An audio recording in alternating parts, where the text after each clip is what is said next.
They're outside. They're outside. I'll walk you outside. Here. There's Richie. Yeah. I think it's over near the door though. See, that's, oh, you have to go. Yeah, but you guys, I don't even know if you have. I have, Like, well, I've got the one in the slide.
Well, that's part of the charm.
It's in a better place.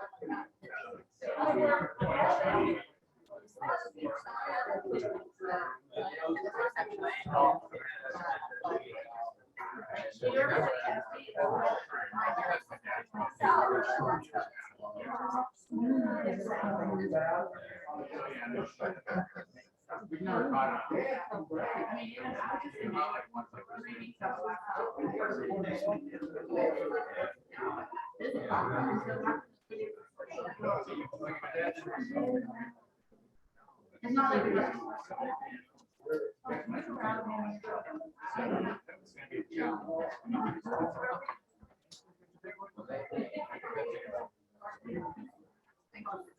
Come on.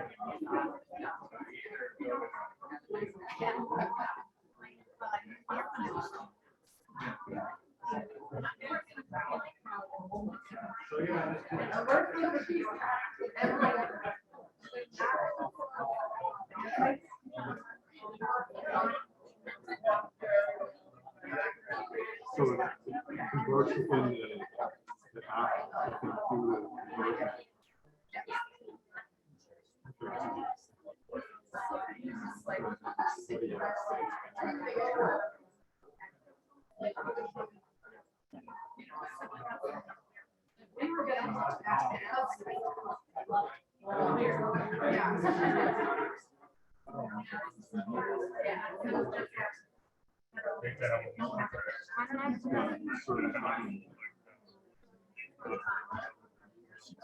conversion. And then if you get, if you get like far enough into the future, their dates say, like, on a cell phone.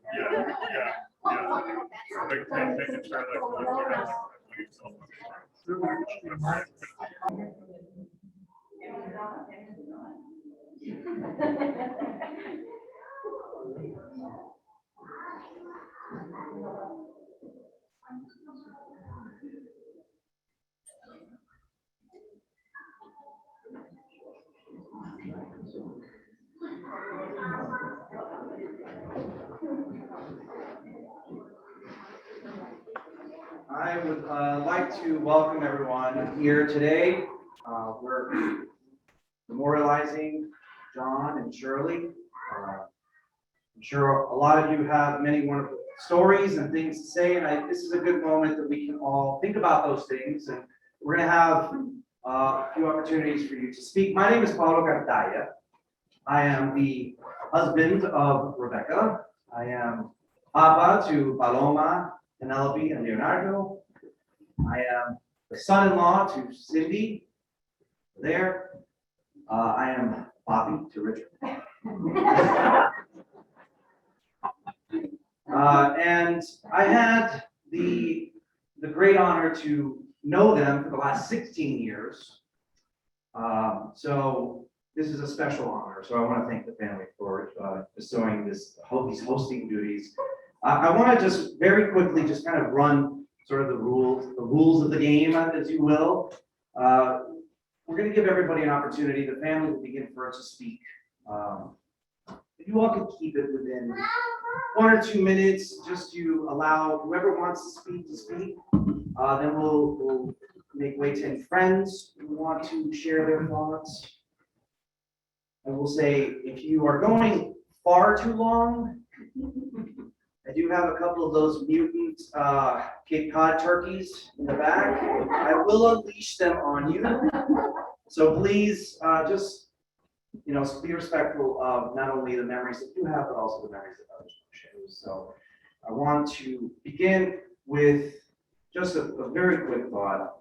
The two things that come to mind, and I have many things that come to mind about my experience over 16 years with Shirley and John, but the one thing that I remember from Shirley the most is the fierceness that she had for her granddaughter. It was a fierce love. And the idea that I was welcomed into her home without any questions asked was not because of her love for me, but it was her love for Rebecca, and she saw how her granddaughter felt about me. At least I hope she did. There's a special thing to knowing how much your grandparent cares about you. My grandparents, I lost my grandmother when I was 8. I lost my paternal grandmother when I was 9. I lost my paternal grandfather when I was 11 and my maternal grandfather when I was 19. So these two beautiful human beings were like surrogates to me. The last thing that I recall right before the end is whispering into Paka's ear and saying, "I love you." And he looks and smiles and goes, "I love you too." And it was almost like the catharsis that I needed because I didn't get to say goodbye to my own grandfather, and it was a catharsis. And I think that this is a celebration of the many things that they bestowed upon us over their life together. So I want to first begin by introducing my much more talented daughter. However, in remembrance of 9/11, before we begin, I'd like for us maybe to just bow our heads and have a moment of silence for the national tragedy that we commemorate today. So, just a moment.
I'm just going to keep her up here with me.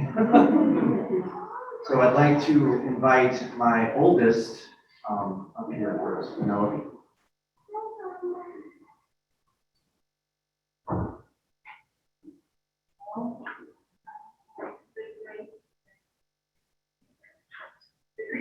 The great-granddaughter of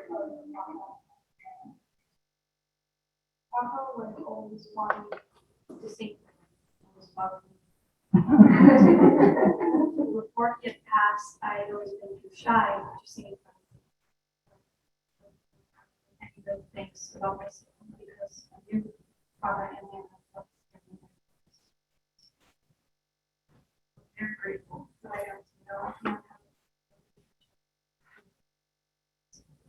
A couple days before he had passed, FaceTime asked me to sing.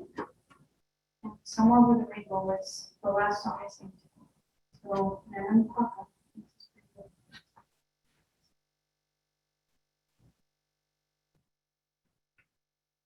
Somewhere over the rainbow, way up high, there's a land that I heard of once in a lullaby.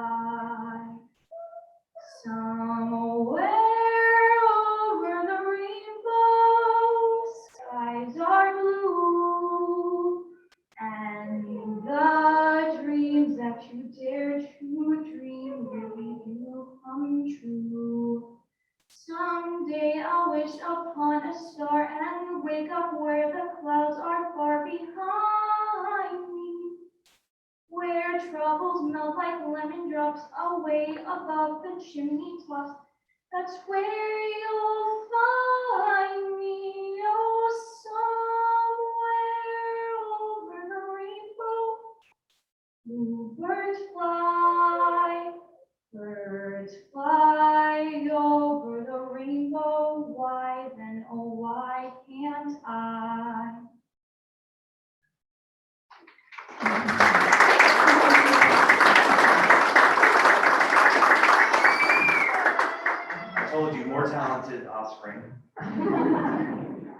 like to welcome Suzanne to read Corinthians.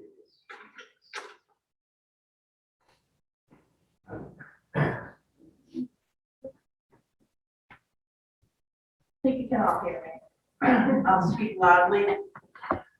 I may speak in different languages of people or even angels, but if I do not have love, I am a noisy bell or a clashing cymbal.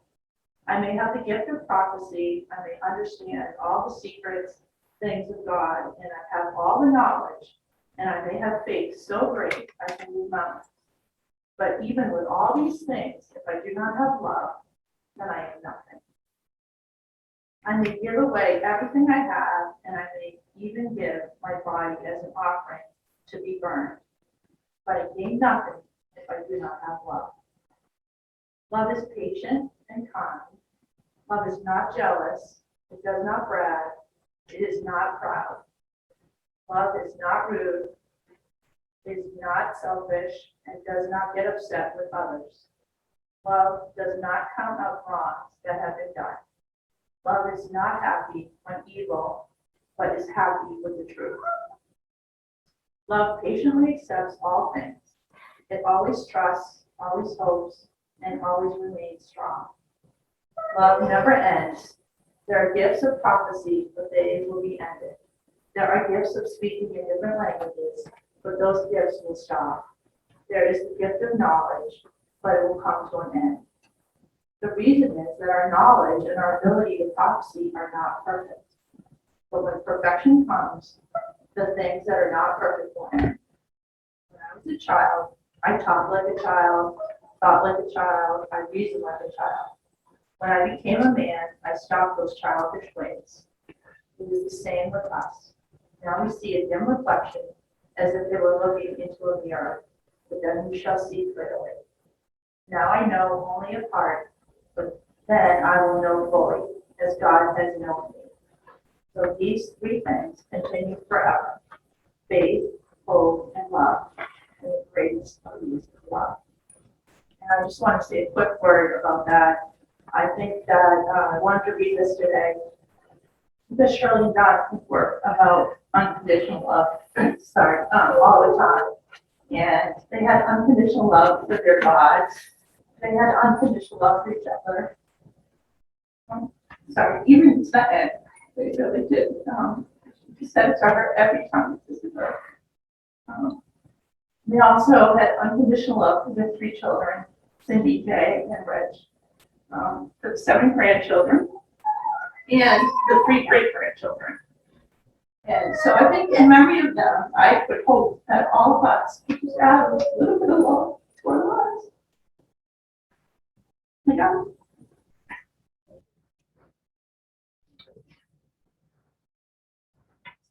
So one of the grandchildren, unfortunately, was not able to come. He got COVID, and he's recovering. He's okay, but he's at home. He was really disappointed not to be here, as we all were disappointed not to see Brennan. So we created a Zoom, and he wanted to say a few words. So I want to bring him up via Zoom. Technology is great. I was gonna do this thing, but then it was just gonna get weird. All right, so Brent, I think.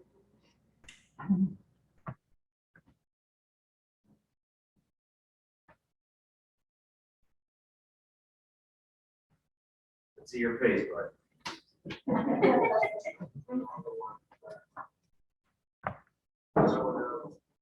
Hi, Brendan.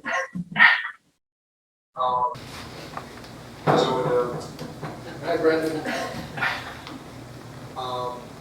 I don't really know where to start, but it was amazing being a grandkid of John and Shirley and all that, and Wanda. I think they were very.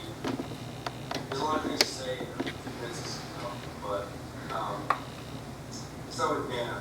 She was always very caring, and she always wrote us letters, and she always wanted to check in on us. there were so many things we did with her. She'd take us to the beach. We'd go to Cafe Al Fresco, Toy Store. We do so many things. It was awesome just to get our height measured and walk, so on and so forth. It was awesome to, I brought my friend there one time, we stayed over, it was an amazing time. With Paka, he was such a funny guy, and he was also very caring. So, one of the late memories I have are Tom, Kate, Meg, and I were all standing around, or sitting around his bed with my dad and everything, and all of us kind of take turns saying stuff. And Paka then turns to Tommy and goes, Tom, are you going to say anything? We all started laughing and also crying at the same moment because it was such a tough moment to take. I always remember people talking about, oh, Paka saying, oh, what are you reading? As a joke. When you've just gotten there, don't drive on the grass. I think one thing I want to take away from all of them is just their unconditional love to us, and their personality, personal traits that you get to know other people. We always go out and have one person. A lot of people go, oh, you're so lucky to have your grandparents, and they ask me about all these random people I wouldn't know, but maybe your daughter, your son, grandkids. It showed that they're very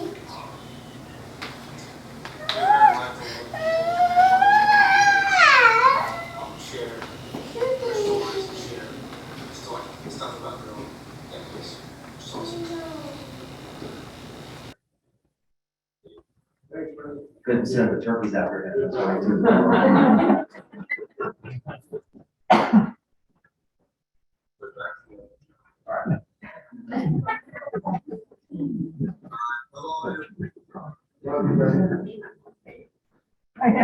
All right. I know my beloved wife is chasing Paloma around, right? Yeah, if somebody, Grandma, do you mind holding on to Paloma for just a second? You know, it's a family thing, right? So we just chase the babies, we go over. All right, so I want to just bring up my wife Rebecca, who wants to say a few words as well. I will hold the baby. Okay. Come here.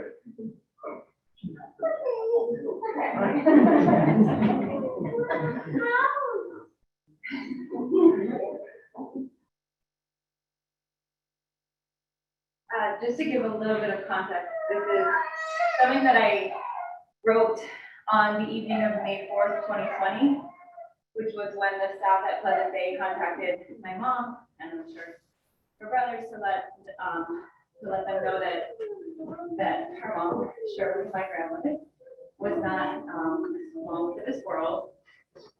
So this is something that's dedicated to her. And I didn't include Papa, but I'm sure many people have wonderful things to say for him too. So really, it was a sad reality that she was alone, and it wasn't clear that anyone could make it on time, and it wasn't clear that it was safe for anyone to make it at that time. So I sort of just sat down and said, what would I want to say? And the abiding thing was just thank you. So these are some of the things that I wanted to thank her for. I love you, a bushel and a pack. So many beautiful baby and childhood pictures. Always traveling to us on Christmas, writing so many letters. I'm sorry, I really never took to it. Singing like a Protestant in Catholic church. Those are her words, not mine. Including every one of us every single day in her prayer list and the friends, spouses, grandchildren, great-grandchildren that were always added on as the years passed. Showing us what faith looks like without an ounce of zealotry.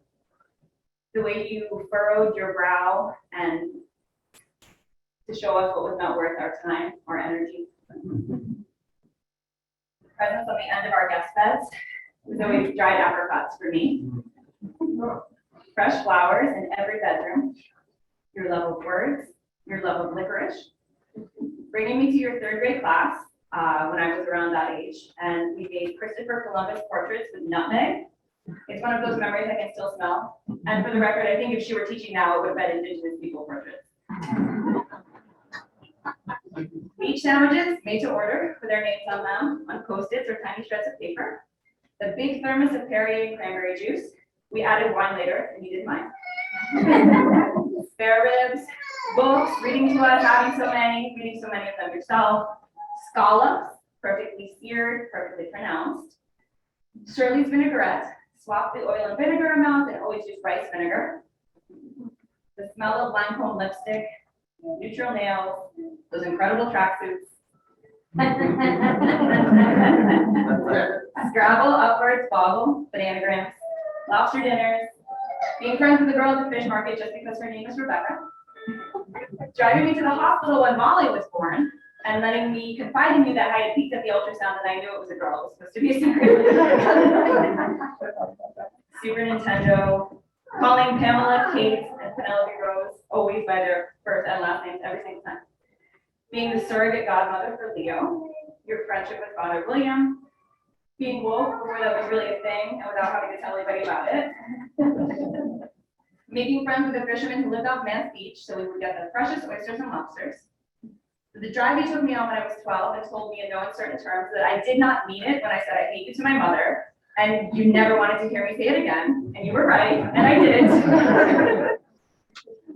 Smiling with Paloma, talking with Leo, playing with Penelope, loving all of them, loving all of us, loving Pablo as soon as you met him. I knew that I did. Your joy at having great grandchildren, that swordfish sauce. Taking me to the revolving restaurant in New York City when I was 7 or 8. I'm pretty sure that is why I'm Gucci. Taking the lesbian discount in P-Town without batting an eye.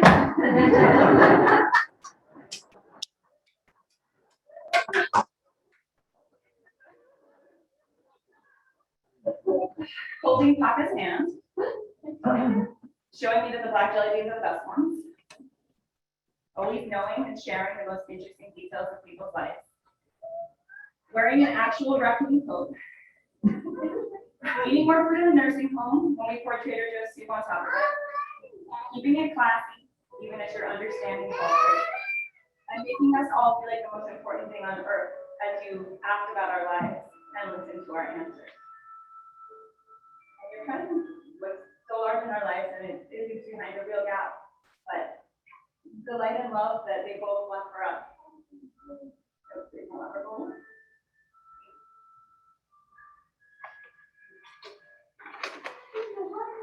Beautiful. Caitlin, do you some remarks from here?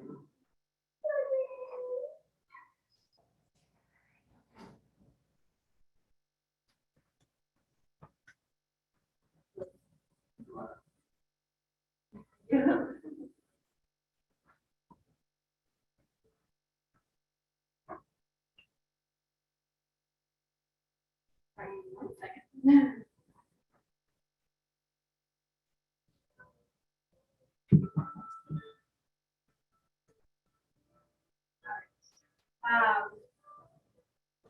My name is Caitlin. I'm one of the grandkids. And I'm a big crier, so I should, buckle up. My daughter.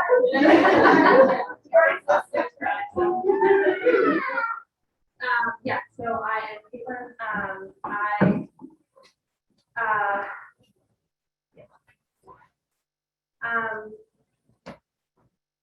Try to write down what I want to say because I could say 100 things. So this is the tip of the iceberg, shall we say. We've already touched on this, but as a part of our celebration of their lives, I've spoken a great deal about love. Very indicative of the life they led. And this overarching lesson of unconditional love taught by my grandparents is very expensive, but just to share a few moments of it. So, Pop often talked of God and God's love for us. He challenged me to love God in all the ways he believed God loved me. And conversations around this happened throughout my growing up. Those that knew Pop can attest that he always had a great sense of humor and I often played into this with my own weakness. I remember at times telling Pop in a goodbye that I loved him as much as he loved God, or that I even loved him more than God loved him. And he, of course, immediately continued to smile in that kind of way. And with the smile, I remember him responding, as he had many times, that I had no idea how much God loved me. Pop said that God loved me more than I could possibly realize. I remember struggling to believe Pop in this, not knowing how to conceptualize a love that great.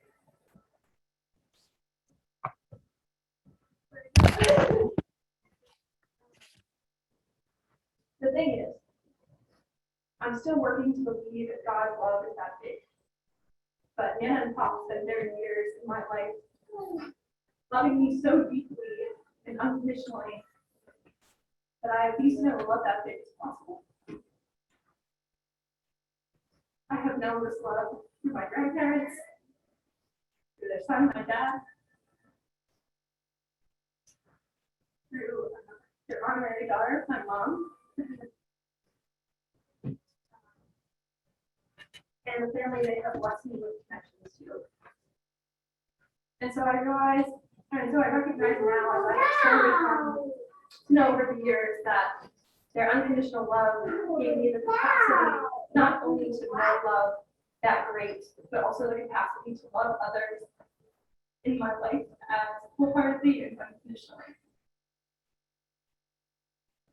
During one of my final visits with Nana, I had worked myself up to say some sort of goodbye to her, because I've been touched on sort of near the end. I kept having to return to college, and I was unsure if I was going to see her again. Walking into her room, she greeted me with the same bright eyes and warm smile she had at our morning visit the same day. I said some extended version of, I love you so much. So much. I don't know how to express to you how much I love you. And I am so thankful for everything you have been for me, and everything you have done for me in my life. I was, of course, crying before I finished the first I love you. And but trying to hold it together as to not worry Nana. I will never forget, though, looking into her eyes, saying this, and the warmth and peace she shone back to me. She wasn't worried. She wasn't sad. She wasn't confused. She looked back into my eyes, smiled big, and said, I love you too. And I think that's a very special thing. Those are the moments I'm going to share with you.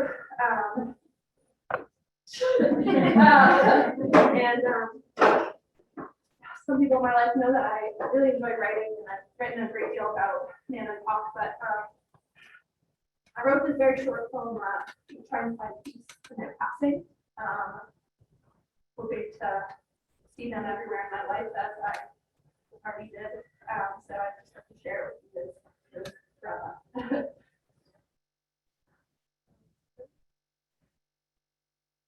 Maybe you sit beside me on the stalk, reaching out to greet the waves. Maybe you are in the mountains, painting my purview and challenging my thoughts. Maybe you stand in the thousands of trees, guarding the mountainside. Maybe you rest in the soft sand below the waves and boulders. Maybe you run with the strangers as they pass with often. Maybe you laugh with the warmth the sun can't help but pour onto my skin. And maybe, just maybe, you live and breathe and ache and sing and grieve and rejoice and pray all the day long in my own very soul. So that I shall never be without, and you yourself shall never not be.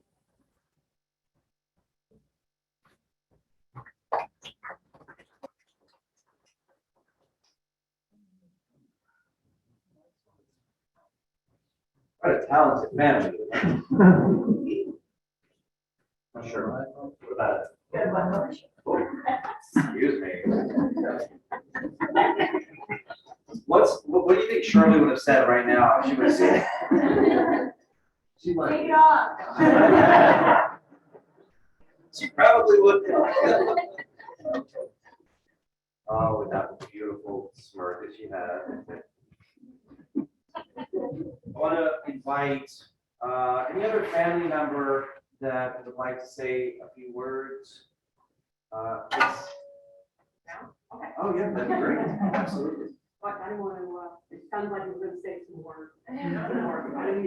I was not going to say anything else. Okay. As Shirley once told me, you need to stop talking.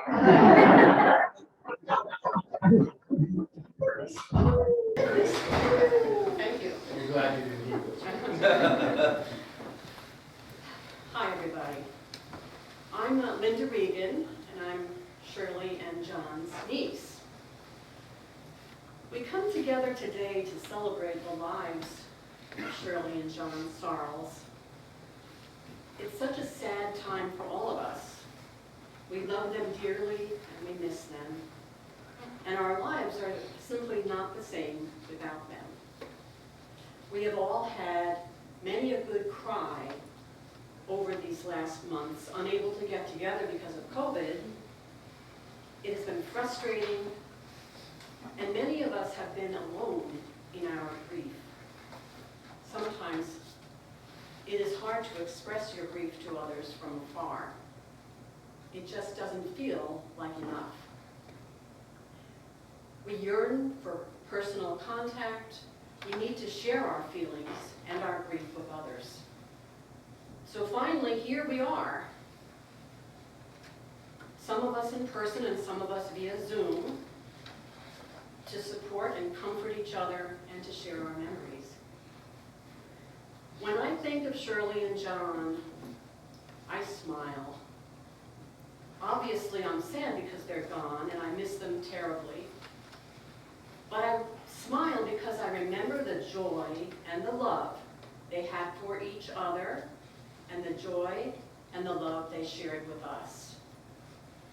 They were remarkable people. They loved Cape Cod and enjoyed their retirement years here. Shirley lit up the room with her smile, and John's smile was just as bright. With friends and relatives, they supported each other in good times and in tough times. And John was able to achieve what few thought was possible. He taught Avi, my husband, to ride a bike at the ripe old age of 45. We all have so many wonderful memories of two very special people. Thank you, Shirley. Thank you, John, for enriching our lives beyond measure. We love you forever.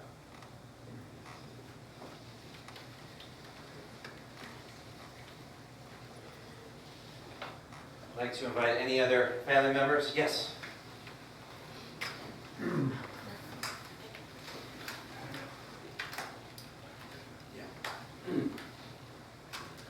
Well, I'm Don Foote. I'm Shirley's nephew. So are my mother and her were sisters. And Shirley was a very dear friend of my mother, and gave her a lot of support in a lot of years that were pretty dark for my mother. And I'm always thankful of her for that. Elise and I live just north of Boston and came down to the Cape a lot. And it was wonderful that Shirley and John just opened their house to us. And everything that everyone said about how loving they are, they really gave that to us. And it was a wonderful thing. And I think in many ways that I like to think that Shirley saw herself somewhat as a surrogate grandmother to our children, who never had a grandmother in their life on our side. So I was very thankful of her for that. Our kids came down many summers. I texted them all yesterday, because that's what we do these days. And they got back with their quick memories of playing Nintendo or Super Mario or whatever it was forever. And Atari, whatever that thing is, just went on for eternity. We still have it. The hot tub. They all loved the hot tub. And that was something that John Sure, I think, did every day for many, many years, which was, it was great for the kids. And at least reminded me of this, John sat there patiently with our youngest, Colin, who maybe was 8 at the time, I don't know, and taught him chess for hours on end, just sat there and just super patiently, as we all know he was. It was just wonderful that they were able to be that generous with us, and that made me think if I had to describe them, they were just kind, caring, and generous people. And I can't think of 3 nicer words to describe someone. So thank you, Shirley and John.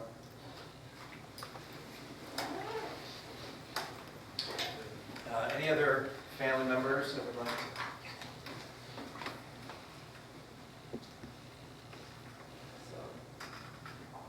I'm going to have to cut out half my speech because I did it at 5 minutes and we're 2.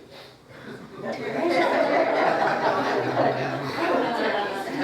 want to go on and on and on, you know. Do you want that mic or? No. So I'm Marlene, one of the 6 Regan sisters, and we're nieces of Shirley and John. So Linda and her husband Avi are here, and Judy and Lenny, and my other sisters send their love, Bobby, Kathy, and Mary. So, as you said before, Shirley was my mom's younger sister. For us, Shirley and John were stabilizing figures in our lives. So we've heard the words before, but I keep going back to kindness, unconditional love, and family commitment. So our families grew up in adjoining towns, Mount Kisco and Bedford Hills, New York, and the Sarles house was kind of the hubbub of everything. So we frequently went to their house, a highlight being the annual Thanksgiving Christmas party. Delicious food such as chicken tetrazzini or parmesan or lasagna, probably from Reader's Digest, were shared. If the weather cooperated, there was a family football game, and always board games, family feud, talent show, sing-along. They hosted my own wedding, a rehearsal dinner, and a gathering after my mom's funeral. Shirley gave me second mom to us, and I think many of the cousins that are here.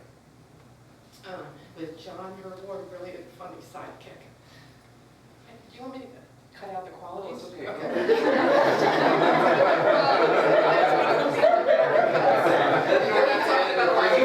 Are you as terrified of the turkeys as I am?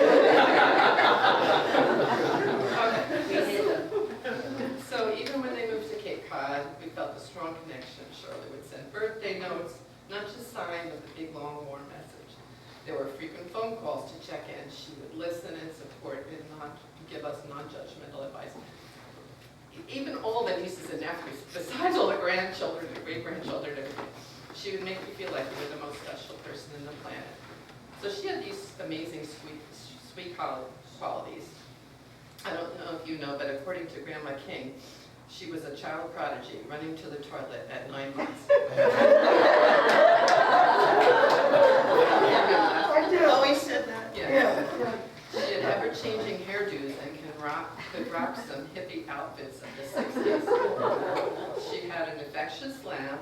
She was frequently stopped for speeding, but never ticketed, a talent we should all. She had a lovely, beautiful face. John met Shirley in quieter ways. He was thoughtful and analytical. He had a stunning laugh. He had a quick wit and a dry sense of humor. Bobby gave me 2 examples. I'm going to keep going here. So Shirley and John had just arrived for a visit at Cape Cod. John gave her a big hug and said, "Great to see you. When are you leaving?" Bobby got married in 1986, and when frizzy perms were popular. I only had one of them, thank God. But anyway, so she wore Shirley's wedding dress, which required a lot of alterations because Shirley was so tall and thin. After the wedding, John said to Bobby, "Bobby, you looked almost as beautiful as Shirley did, only she combed her hair."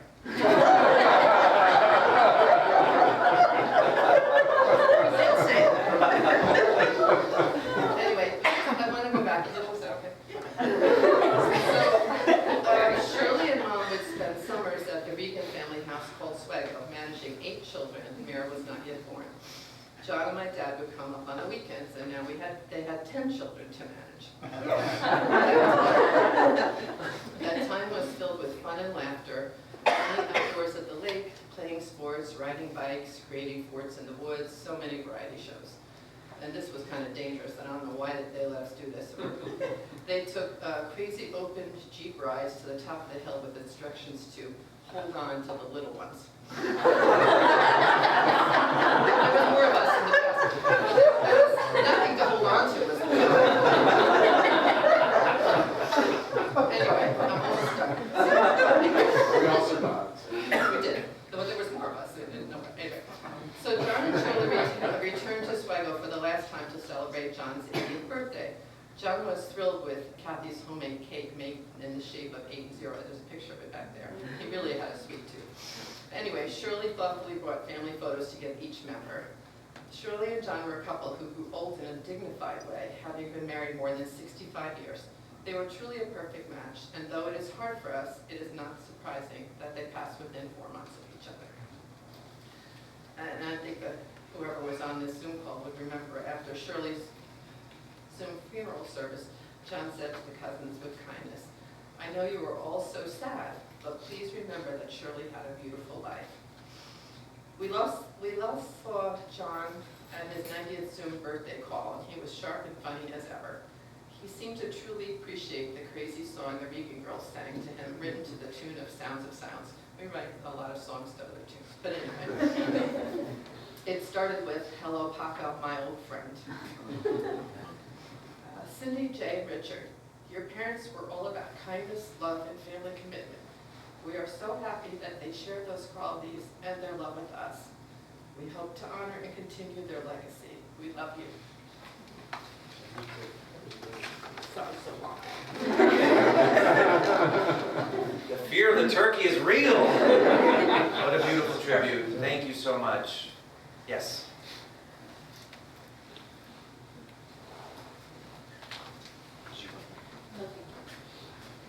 So I am also one of the Regan sisters, and I'm not going to talk any longer than our legal. I promise.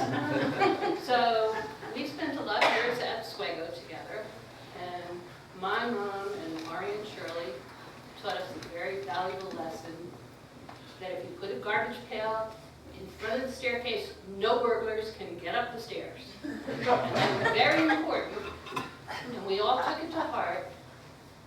Shirley and John taught us, I think, an even more valuable lesson, and that is that love shared doesn't get used up, it gets expanded.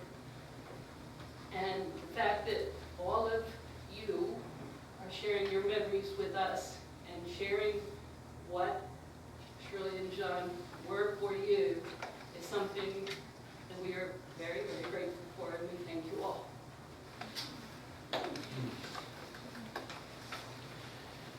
Is there any other family members that would like to come up? We'd like to move it over to friends. If there's any friends that would like to come up and say any words. Yes, please. I do have the mic, but since the Fuzzes made it without mics, now I gotta feel like obligated when I can't.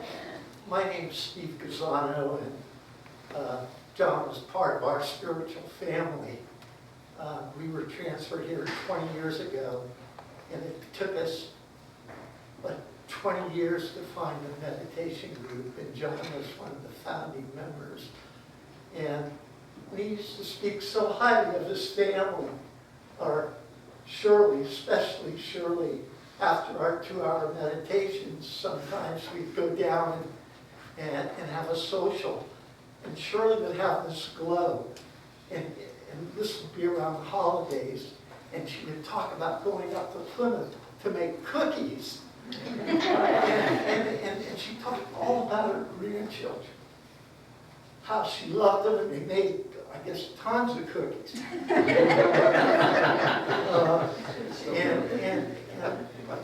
She was so vibrant about that and her family. She really loved her grandkids. And she loved all of you dearly. And John was more of a quiet presence. But we always knew when they were coming to the group, because they had a certain walk up the stairs. And, well, like the other thing I really remember, when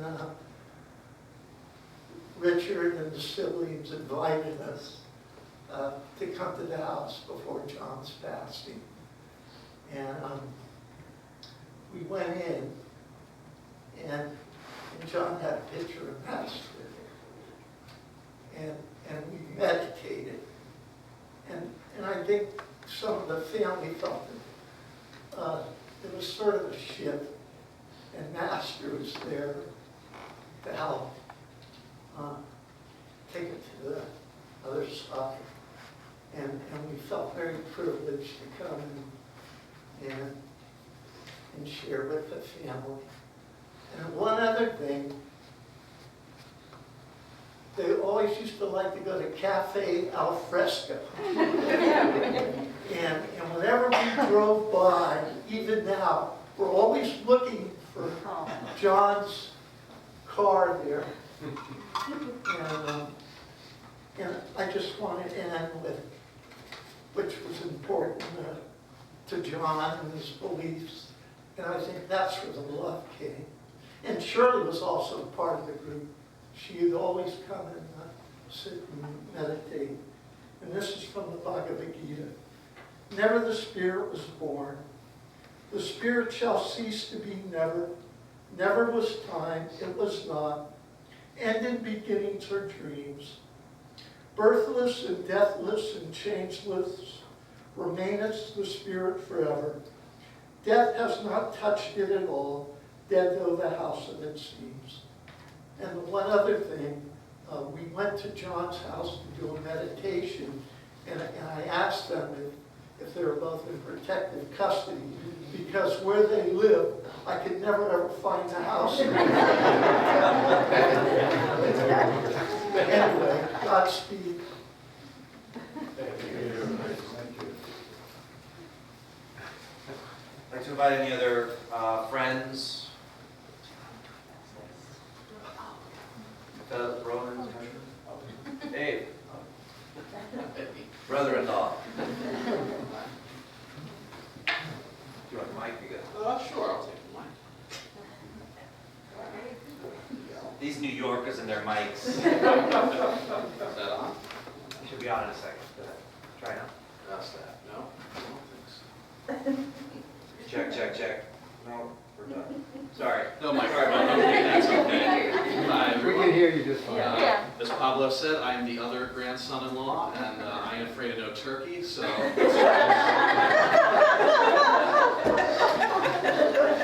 I remember first going to John and Shirley's after I'd started dating Pam. I had already met Shirley in Vermont once, and I wanted to make a good impression on them at their house. And usually the way I do that is by fixing something. It's kind of, how I get in with people.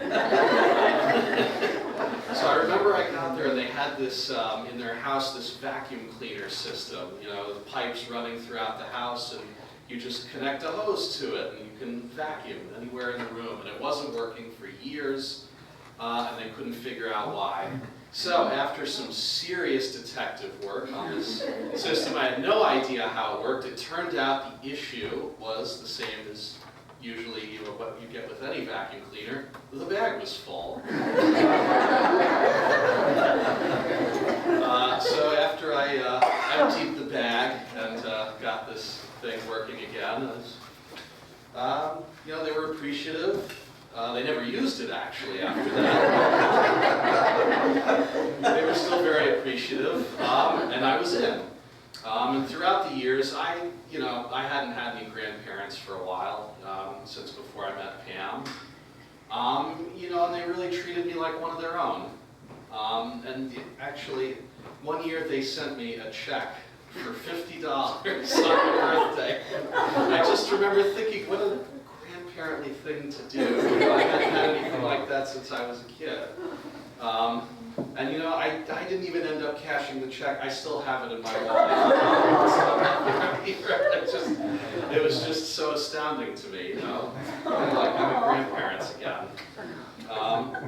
So I want to thank them for that, for welcoming me into their family, and helping me remember what it was to have grandparents. Thank you. The turkeys are okay? Yeah. You got to leave. I'm definitely afraid of the turkeys. They're being tough. They are terrifying. A couple things. Jeff Foot and Shirley and John were right.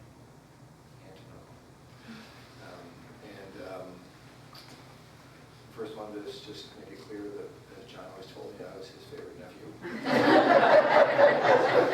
I think that I said that to anyone else. For the record. Just want to acknowledge Shirley's relationship with my mom, my brother Don. Spoke about we had some serious darkness in our family, the King sisters, and some serious lightness, and they were all lovely people, and they went through some wicked shit in their lives. And Shirley was just remarkably sort of shown through all that somehow. I don't know how. I have no idea how. I'm a psychologist. I have no idea how that happened. As the youngest, and she seemed to go through unscathed and be a light for so many people. It's really incredibly moving to see the impact that she had on so many people's lives, on multiple generations of people. It's incredibly touching. An incredibly nice lesson for me about being a parent and a grandparent and a human being. Lovely lesson. So I just want to thank Shirley for being there for her sisters. She was the youngest. She was weirdly a rock for some other sisters who struggled. My mom being one of them. They all had really intense relationships with each other, I think, and I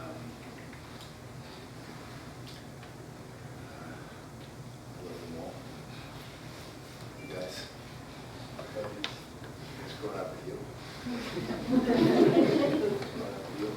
We grew up down the block and back and forth many weeks and months and years, trading those chicken tenders in your dinners and riding bikes in the backyard and getting away with terrible things. Thinking of their children, I didn't know about any of them. We tried. We tried pretty hard to. Anyway, you guys.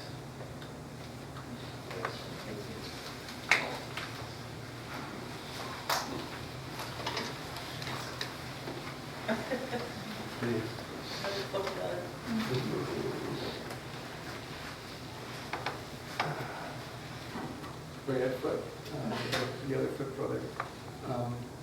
Yeah, it's, I feel like I also have to say that, and my mom and Shirley, just that was a huge thing. And actually, after my mom was gone, and maybe it's true for the Breeden girls as well, that was sort of like a really nice way for us to sort of, so that I had some connection to our mom. That Shirley would tell these really fond anecdotes about her, and they just had this really nice connection. It is lovely to hear all these things today. And driving up, I was talking to Yvette, my wife, who Shirley welcomed in a lovely way, as all the in-laws, I feel so welcomed by her. Just about, families, but thinking about how families evolve over time, this large extended family, and Shirley was really the person that we have all to thank for that we're all here today. And she just had that very exceptional, magical gift for welcoming everybody, making everybody feel like they wanted to be around her and stuff. And those Christmas gatherings at Hillside Avenue, we all wouldn't know each other nearly as well if it hadn't been for Shirley. And for me, it might be different for other people. John sort of came into his own a little bit later in life, or sort of evolved and really like, wow, this guy's really cool. And after being sort of the really quiet one for a while. So Suzanne was read from Corinthians. I have the autobiography Yogi here, and I'm going to read a little bit from this for John. I guess everybody knows John is familiar with this book, right? We try to proselytize everyone with it. But actually, the really cool thing is, I came from an Irish Catholic family, the King sisters, and my mom really gave up the Catholic Church when she grew up, and we weren't brought up religious. But John, from left field, ended up being this incredibly God-filled person. It was like, wow, this really became what he was about in a way that I came to really respect. Anyway, so this is a little paragraph that he would have endorsed, I think. Spiritual advancement is not to be measured by one's display of outward powers, but solely by the depth of his bliss in meditation. Ever new joy is God. He is inexhaustible. As you continue your meditations during the years, he will beguile you with an infinite ingenuity. Devotees like yourself who have found the way to God never dream of exchanging him for any other happiness. He is seductive beyond thought of competition.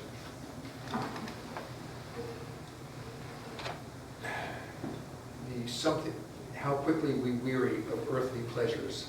Desire for material things is endless. Man is never satisfied completely and pursues one goal after another. The something else he seeks is the Lord, who alone can grant lasting joy. That would be John 7, verse.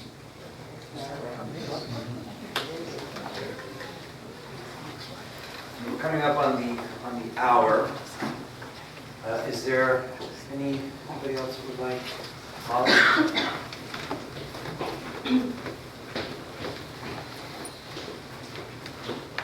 Hi, I'm Molly. I'm one of the grandchildren of Shirley and John. As I was listening to all of you speak today, I realized that a lot of us have a lot in common. So I prepared some I statements, and I love it if you could raise your hand if that I statement applies to you. We'll start with something really easy. I have received a card from Shirley. Keep your hand up if it had $20 in it.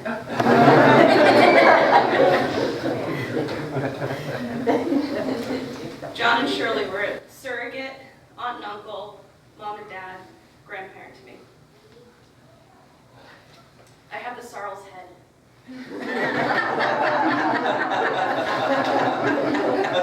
I have the Sarles calves.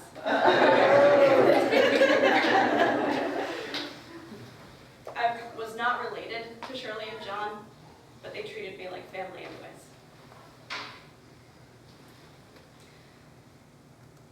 I've played bridge with Shirley and John. I learned chess from Papa. I've eaten cakes with Shirley and John. received a copy of the autobiography of Yogi. Keep your hand up if you read it. Read it? No. Keep your hand up if you got paid to read it. I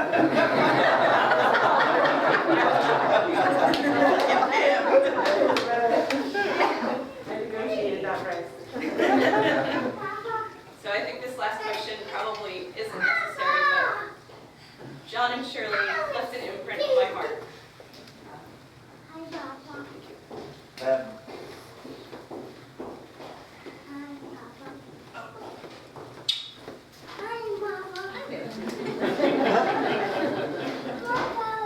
Hi guys. It's like generations, right? So as we conclude the hour, I want to invite my mother-in-law, Cindy. And I do, before we end, I do want to remind everyone that as we conclude our time here, the party goes on, as Shirley would love to have us. So we're all going to be celebrating at the Elks Lodge in Eastham. Is it Eastham or Eastham? Eastham. The Elks Lodge. 4 miles. 4 miles from here. You Google it, or I map it, or whatever you want to do. You're all welcome. It's cash bar. And there's no. And first round's on Rich. From the Floyd Road. Willow Street.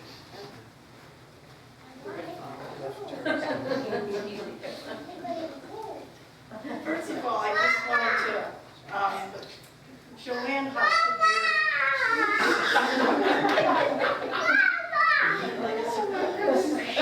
a good friend of Mom and Dad, Joanne and Paul Hush, when they moved to the Cape. Paul passed away a few years ago, and Joanne was at the Mass yesterday, and she wasn't able to be here today, and she asked me to share a little remembrance. I think it's within the 2 minutes, because I am terrified of those turkeys. A remembrance of my long and happy friendship with Shirley and John Sarles. It was the game of bridge that connected us with John and Shirley throughout our long friendship, and it was bridge we later learned that brought them together as a couple. I'm not sure that makes sense. In retirement, Paul and I decided to brush up on the bridge game. We signed up for an advanced instruction offered by the Orleans Adult Education Program. It was by chance we were seated with John and Shirley. We enjoyed playing together and discovered we had much in common, as well as many intriguing differences. We wanted to know them better. Shirley, John, Paul became a regular threesome on the captain's course in Rooster. That's actually why they moved to Rooster. We all enjoyed classical music and made regular trips to Symphony Hall in Boston, followed by a Chinese luncheon. Shirley was our intrepid, unfazed driver, unfazed by Boston traffic. She, after all, had spent years driving in and out of New York City from Westchester County. I'm just going to put aside there, she was a whole other woman when she was driving in New York. We vacationed together in Nova Scotia. We shared dinner parties and birthday celebrations. Shirley would bake her famous apricot cheesecake for Paul's birthday, his favorite. And when Paul needed daily radiation treatments too, it was John who drove him back and forth. Shirley moved to Pleasant Bay. It was bridge again that connected us. We tried to play weekly, and Shirley was often the winner. And then COVID struck. It was a long and cherished friendship, and I miss them both very much. But I have many, many more memories.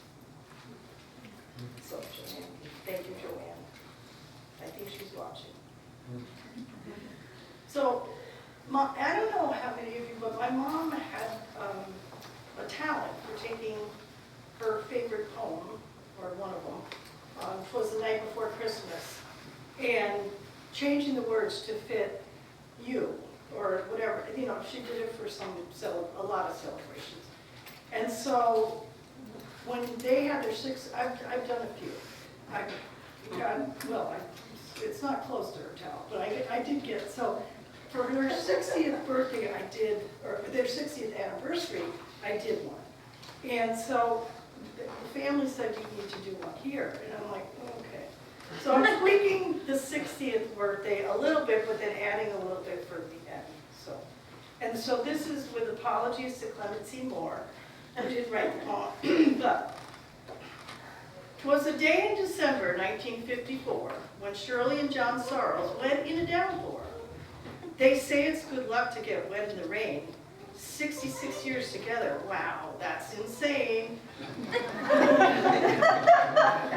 Daughter Cindy was born in 1956. Their family grew to 2, divided into 6. Like I said, apologies. For a few years on Captain Merritt's Hill they were living, and then they moved down below, Shirley's parents, the Kings. They also lived across from Aunt Julia Sarles, and over there weren't many quarrels. The grandparents were great, and we'll never forget you. Sometimes Grandpa could be heard saying, bullshit, Henrietta.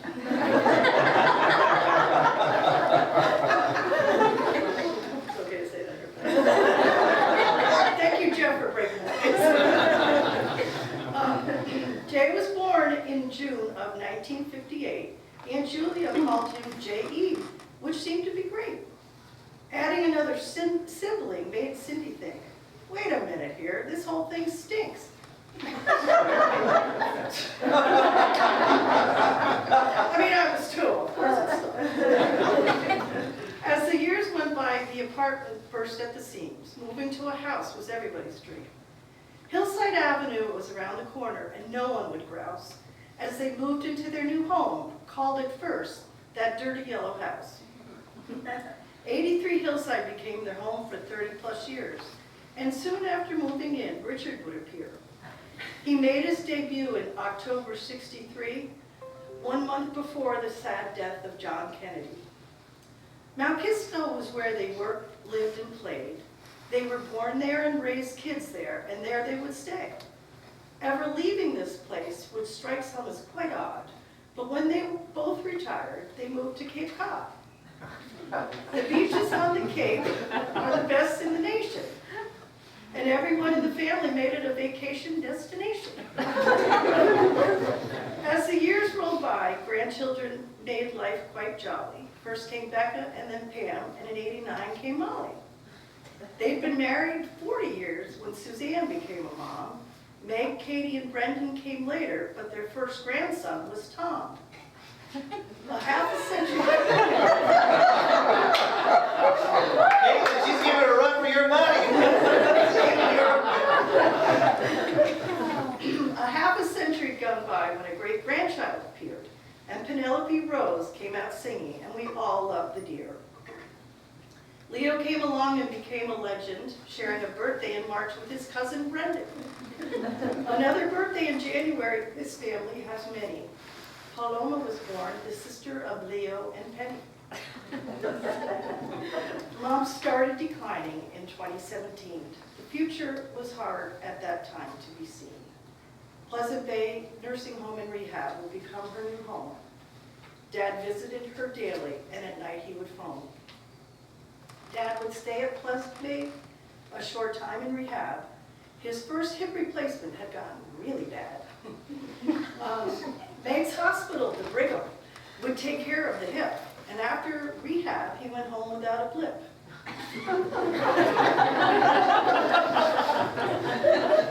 Broadreach Hospice would help with the care of our mom. They were loving and wonderful, and they helped keep us calm. COVID struck with a vengeance in 2020. The people we lost are so many. Our hearts were broken in May of that year when the dear Lord said, Shirley, it's time you come here. Because of the COVID, we couldn't be there. But she knew we all loved her when she left to his care. We couldn't celebrate her life in a normal way, but we had a Zoom Mass on that year's Mother's Day. Father William, a dear friend of both Mom and Dad, said the Mass and sent her off, understanding we were sad. Dad was having some medical issues at the end of the summer. The medical prognosis was really a bummer.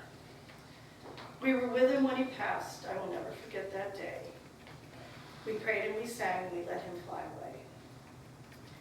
Although we, the family, are left feeling sad, we're glad that we had our mom and our dad. The memories we shared with them last forever. We know that they're taking care of us from heaven together.